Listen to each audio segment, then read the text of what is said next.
All right, guys. So I want to review yet another pistol here for you. One that I've bought relatively recently through Glock's Blue Label program. So you can maybe already guess what it is, but we're going to talk about this little Glock 43 right here. Not the 43X, just the regular old 43.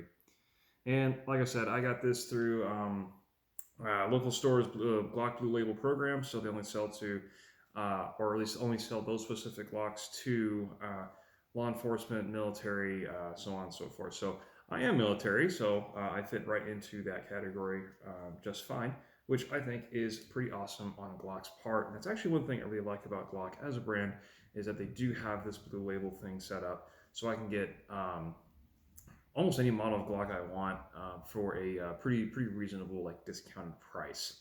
So I believe this one was like $358 is supposed to be the official Blue Label price, which is pretty awesome considering I've seen some stores sell these for, you know, $450, $500, even as much as $600 for a Glock 43 like this. So, but you may be asking yourself, and then the people who know me, why on earth would you buy yet another Glock, and especially a little one like this, when the 43X exists, or the 48? And honestly, I bought this mostly because it was simply available. That's it. And also I was considering, maybe another carry piece because I only have really one. That's my Walther PPS M2. I have a video on that as well. But the simple fact is it was available, which if you've seen gun availability recently in the past, I don't know, year, you know how unavailable things are. So the fact it was there, it was in front of me, it was Blue Label only, and the price was really good. I'm not saying that I would necessarily trade this to somebody, but things may change hands depending on the situation, right? So yeah, it was available, it was reasonably priced, so I figured, why not, right? It's a Glock, what's the worst that could happen? So I ended up buying it, and then I was very skeptical about how this thing would perform because the 43X that I bought when they very first came out, also through Blue Label program, it had the two-tone look to it and everything. I absolutely hated that gun. I hated the 43X like to the core. It was awful. I don't know what it was about it. I just did not enjoy shooting it. I owned it for maybe like 3 weeks before I sold it to another guy. And I was just done with that. And then I realized, actually, if you look very closely, and this is cleared, if you look at the ergonomic shape of the pistol itself, there is much more pronounced hump right here versus the 43X, which is pretty much just a straight kind of stack. And for some reason, that makes all the difference for me. Also, the beaver tail is not quite the same as a 43X 48. It's just different somehow. And apparently that makes all the world difference for me because I actually really enjoy this gun. I don't mind it at all. It's actually not that bad. Maybe I kind of gave away my opinion about this thing here early, but for real though, this thing I would say is a for me anyways, a one-to-one, can be a one-to-one replacement for my Walther PPS M2. So whatever day I feel like it, I'll carry either one of these things. I'll carry the PPS, which is loaded in another room right now, or I'll carry this. Because to me, they pretty much fill the exact same role, have very similar magazine capacities, sizes, shapes, trigger pulls, etc. They both have night sights now. They both have pretty much the same holster. So to me, they're very analogous to each other. So I was very surprised by that because I assumed that the how much I hated the 43X, I would also hate the 43, which is not the case at all. And then there's a few reasons for that. So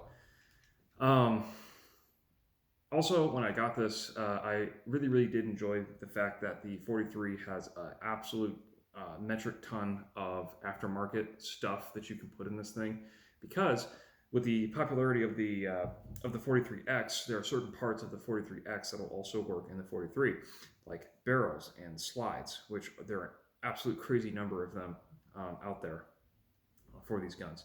So someday, if I want to put a threaded barrel in this thing, it's no problem at all. Uh, what else? Um, yeah, aftermarket support is good. Magazines are very easy to come by. They're all over the place, and everyone sells them. But I went a little crazy on the magazines because I started also to realize just how much aftermarket magazine base plates there are and extensions for the regular 43. But yeah, there's a million of them. And I experimented with a few of them just to see if they were worth anything. I also bought and started to experiment with ETS brand magazines. The clear ones look like this. All right, I started experimenting with these things because I wanted to see if they were worth a damn.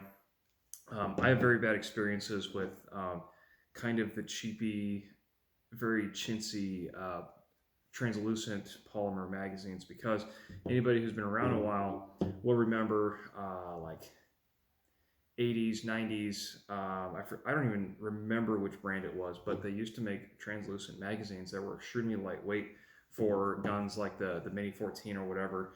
And those things were absolute crap. I mean, you leave them in the sun too long, and they start to turn yellow. The polymer degrades, and then you can literally just break them in half just like that. It's that easy. These, however, can't really do that. They still feel kind of cheap to me. The polymer is not as thick as a regular Glock magazine, obviously, and there's no metal reinforcement on the inside of them. But I was very suspicious of these because I had bad experiences with translucent magazines. Except Lancers. Lancers are okay.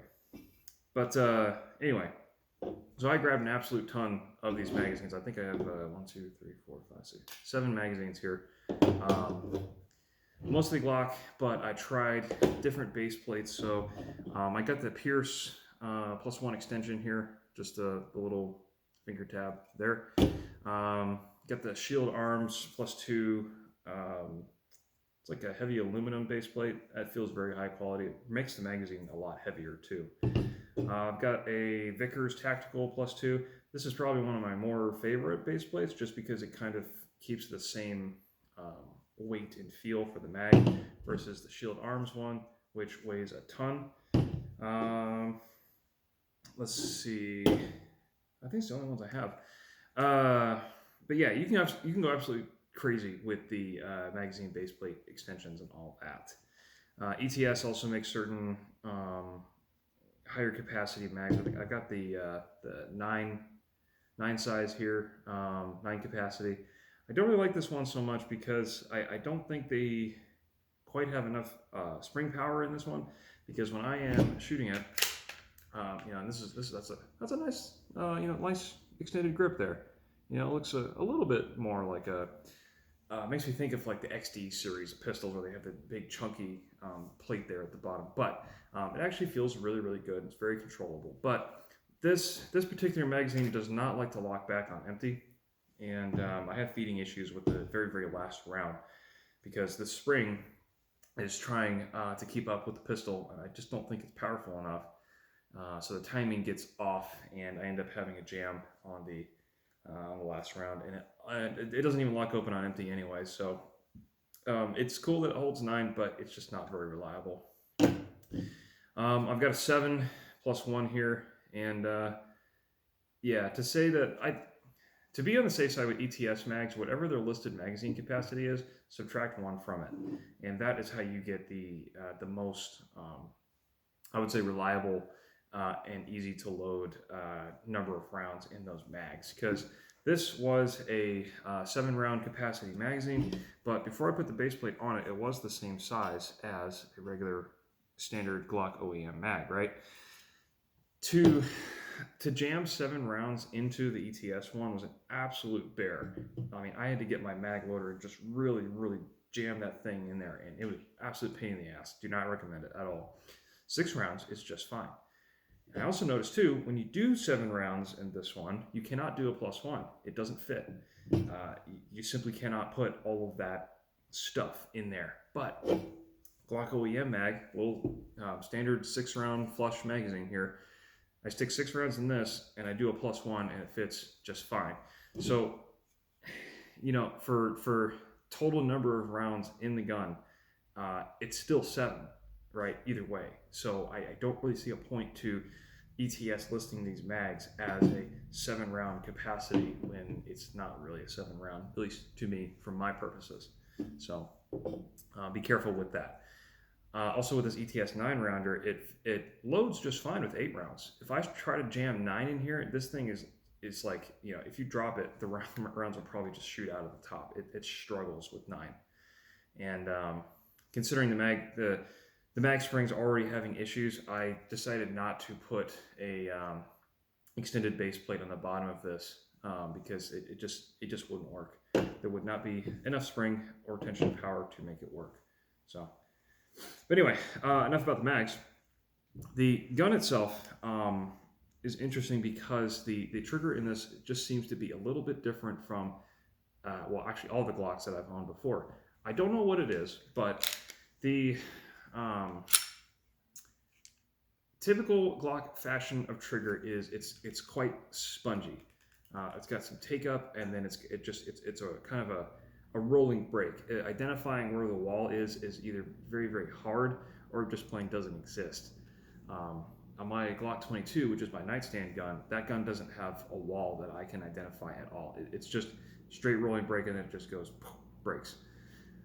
My Glock 40 does have a definable wall, but it's extremely slight, and it's very, very light. So unless you're really concentrating on finding where that wall is, you're not really going to feel it, to notice it.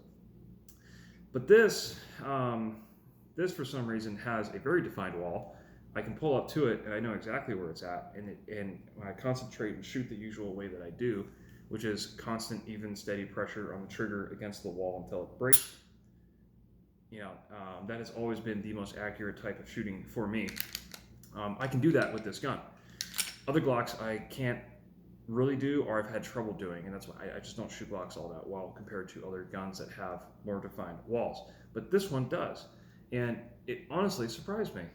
It really did.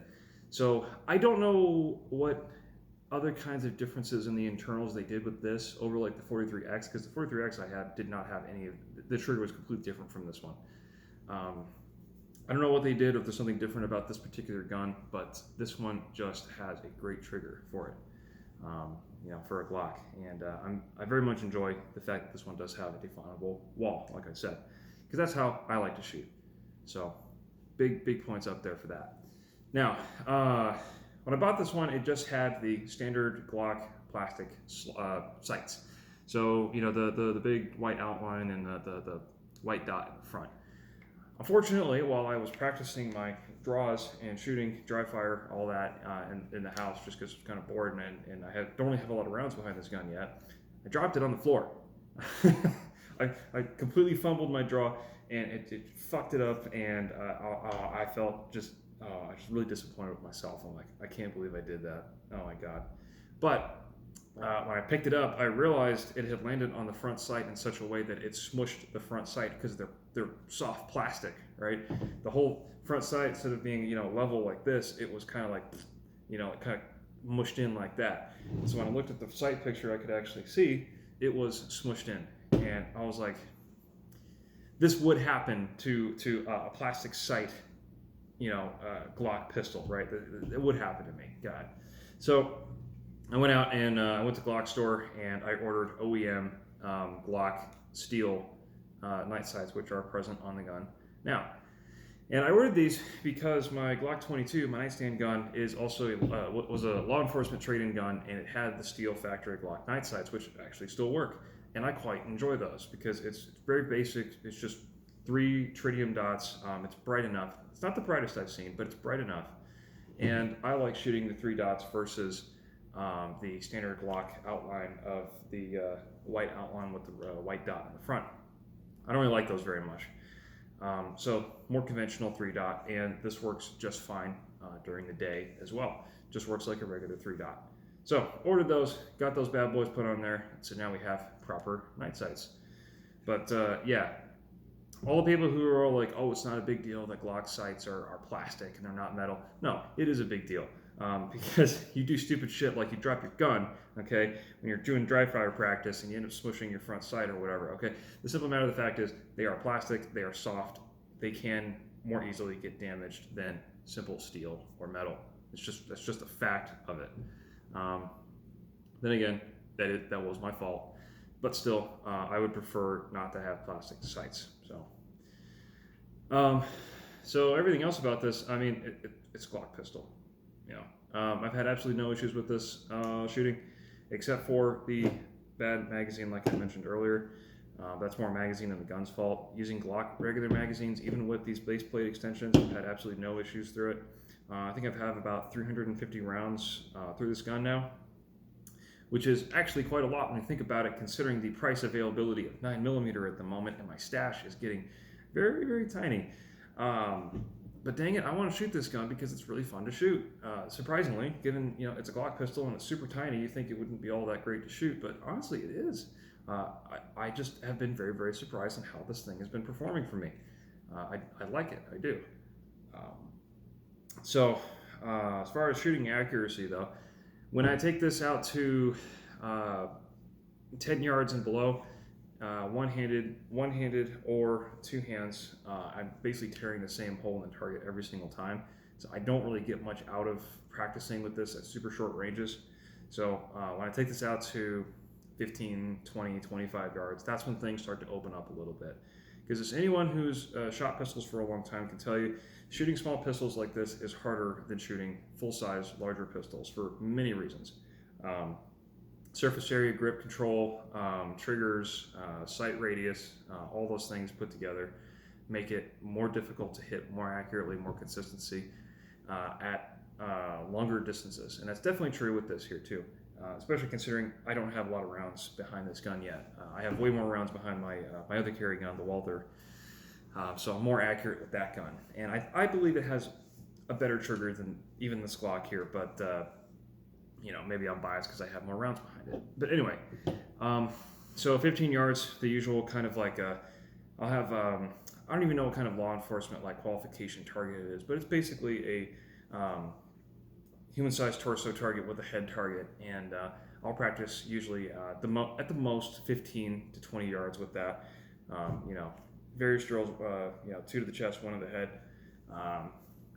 15 yards, one hand. Both hands, actually. I practice both hands. It's not just your dominant hand. I practice with both. And while it's not what you would call a super, super tight group, like it's not hole in hole like it is at 10 yards, it's still within the important target area, center mass. I'm hitting something important kind of thing. Some people would say that is combat accuracy, but some people don't like that term. So getting out to 25 yards with this gun, I will say the groups are not very impressive for me just yet. We're talking like somewhere around the 4.5, 5 to 6, even much as 6 inches, shot groups at 25 yards with this pistol. So absolutely not my best shooting at 25 yards, but like I said, this thing is it's small. Okay, it's small. The sights are big. I don't have a lot of experience behind this particular pistol, so absolutely not my best shooting. Heck, I'm better at 25 yards with this freaking thing, a black powder gun, than I am with my Glock here. So, yeah. But I think mechanically this gun is capable of better accuracy. It's just I can't shoot it that well, not yet. So, Glock pistols, as everyone knows, are pretty well made. So I definitely think the accuracy is there, inherent in the gun. I just need to get better with it. That's all. But at the distances that this thing was designed to engage in, 0 to 15 yards, I'm doing just fine. Still one-handed from the draw, both hands, two-handed, left and right, works just fine. So overall, this thing absolutely does do the role that it's intended to do. And like I said, I am totally confident carrying this as a one-to-one replacement for my Walther when I don't feel like carrying the Walther. I want to do something different, or just carry a Glock. I don't know. Yeah. I will say though, with a lot of Glock pistols though, one of the absolute most mandatory upgrades I think you need to do is this little slide stop release lever right there. So you can see it's got a little nub on there. It's like extended. I think that's almost essential for these things, because the factory stock one is just this little tiny sliver of metal, and I hate it. It digs into my thumb. It's hard to operate. I hate it. And now that I have the extended thing on there, this thing is just way more easy to manipulate, operate, especially if if you've ever tried to you have a Glock pistol locked open like this and there's nothing in the chamber there. You are purely trying to push down on the magazine follower. That is very difficult to do when you have the stock, just a little flat piece of metal there. But this one just works awesome. It's just simple as that, easy. And it works even better when the magazine's out too. But like I said, the stock one, which I've not even upgraded my Glock 22 yet. I haven't done that yet for some reason. But yeah, put it on this one. Absolute game changer. Love it. It's like seriously one of the best upgrades that you could do for a Glock pistol. I think almost essential. So I did that for my Glock 40 actually. I got the nice fancy little blue one there from the Glock store. So world difference. But anyway, yeah, this thing is honestly, there's a little +2 there for you. This thing is great. I think for the price that I got it at, for the Blue Label pricing, is absolutely phenomenal. Actually, I think I paid more for my Walther, to be honest. Way back on when I bought that, but it's just a handy and nice little package, and I really like these pistols. I wish Shield Arms would make something like they did with the 43X for the regular 43s, because I will say it is pretty cool, honestly, that you can fit 15 rounds in the 43X and the 48 like that. That's pretty cool. I want them to do it for this gun because I prefer the 43 over the 43X and the 48. So, for reasons that I've already mentioned. But I'm hoping someday I might just go and get a 48 because I really want to try this with the longer slide on it just to see how it shoots, because I'm definitely a fan more of longer slide pistols. And if I can get a 48 slide and barrel to fit on this and to have it work just fine, I mean, hey, why not?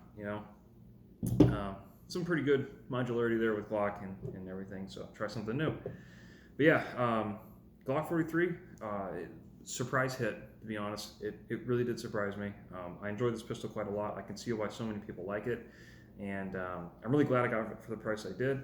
Being in the military has its perks, I have to say. So yeah, totally recommend this pistol for people looking for a carry gun that they want a Glock, but they want something small. Sure, it's not a P365, it's not a Springfield Hellcat or whatever, but you know what? Sometimes capacity is not everything. Okay, that's what she said. At least to make you feel better. So yeah, honestly, it really is a nice pistol. I don't see any real negatives to this. I mean, like I said, people say 365 is better because it has more rounds. Trust me, guys, capacity is not everything. Sometimes certain pistols just fit you better. So keep that in mind. And yeah, if you guys run across one of these, buy with confidence, as nothing fancy likes to say. So that's all I gotta say about that. And yeah, we'll see you next time.